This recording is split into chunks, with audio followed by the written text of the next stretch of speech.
City building simulation games have always had their place in the video game universe, traditionally reserved for PC gaming. However, with the popularity of mobile games just in general, we have started to see a ton of bite-sized versions of city or town building experiences to mixed results. But in steps Townscaper and Islanders, two new relaxed city building island games for the Nintendo Switch, coming in at very budget-friendly price points. I love building games in general, so let's dive in and see what these games have to offer. Islanders puts players in control of the design of completely blank, you guessed it, islands. You are given a set of buildings and objects and asked to place them in strategic locations around the island, only limited by the terrain and elevation. The game then assigns points based on proximity to other buildings you have already placed. For example, when placing a house, you get 1 point, but you also get additional points for every statue, fountain, park, or other house among other buildings that is within range of the one you just placed. The catch is you also lose points if certain other structures are within range, like walls or temples, for example. The process repeats until you have built up the island enough to move on to the next one, or not, at which point the game ends.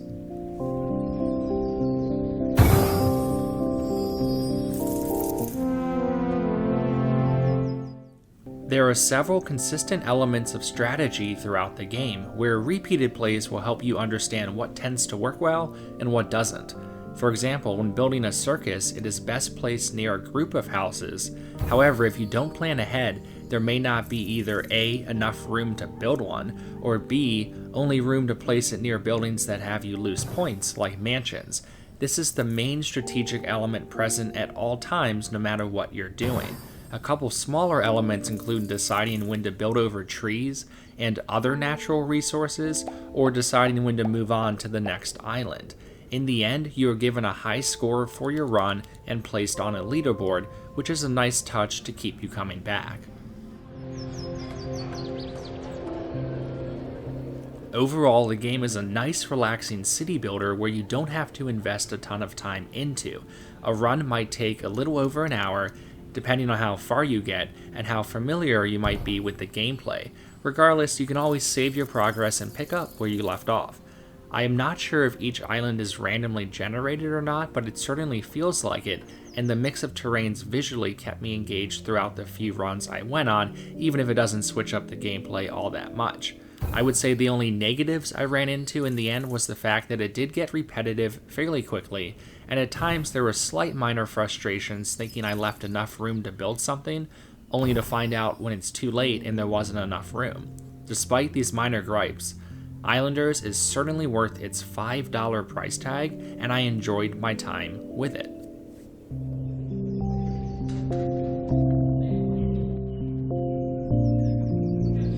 Just so we get on the same page quickly, I'm going to show you what happens exactly when you open up Townscaper for the first time. Yep, you are thrown into the game with not a single word of direction at all. From reading Steam reviews, I knew that this was more of a sandbox tool than a video game, but even I was thrown slightly for a loop at how true that is. Anyways, so in Townscaper, you are given some building and color tools and an empty workspace in the water, and that's basically it. You quickly learn that by selecting different spots on the map, you can either build or remove a section of a building or platform. Where most of the enjoyment comes in is with how these buildings and platforms flow and connect, quickly making a picturesque island town reminiscent of a Mediterranean coastal village.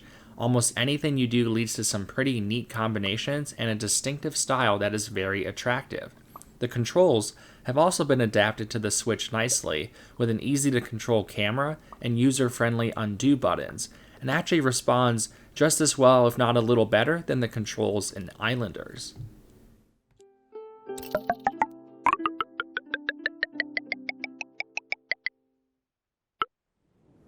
Townscaper is an extremely hard game to slap a review score on. It is not really a game since there is no plot, no goal, or any direction at all. It is merely a sandbox tool that lends the player the freedom in deciding what they want to do with it. That is not a concept that everyone is going to like, and even though I found the mechanics and building enjoyable, I couldn't help but feel like there was a missed opportunity to create something deeper. Maybe they could have included a mode that gives you a set amount of resources to work with, or some goals, or added some traditional city building mechanics with attracting people as your island town grows, or having a budget. That being said, this was 100% left out intentionally, as the game clearly advertises itself as an experimental passion project and more of a toy than an actual game.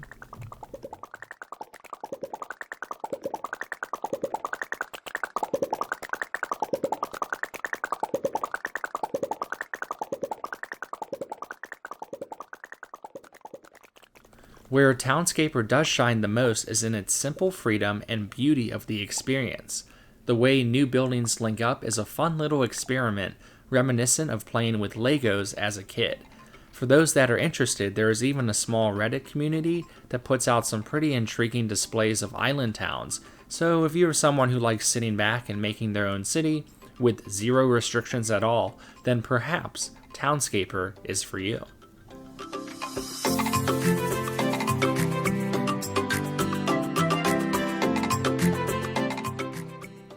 In the end, I liked both of these games for different reasons. I liked the look and feel of Townscaper a little more than Islanders, but as an actual video game, Islanders takes the cake and technically is the cheaper option. This is honestly not a shot at Townscaper whatsoever, as it's fun to see what you can come up with, and the artistry and design is more appealing, but in terms of staying power, it is nice to have a little more direction, which Islanders provides. It is also refreshing to play a city building game that doesn't require such a lengthy time commitment and learning curve, but still provides a lot of the enjoyment of what we come to expect with the genre. I definitely can recommend both games to creative types at these low price points, but just keep in mind that one is not really a game at all.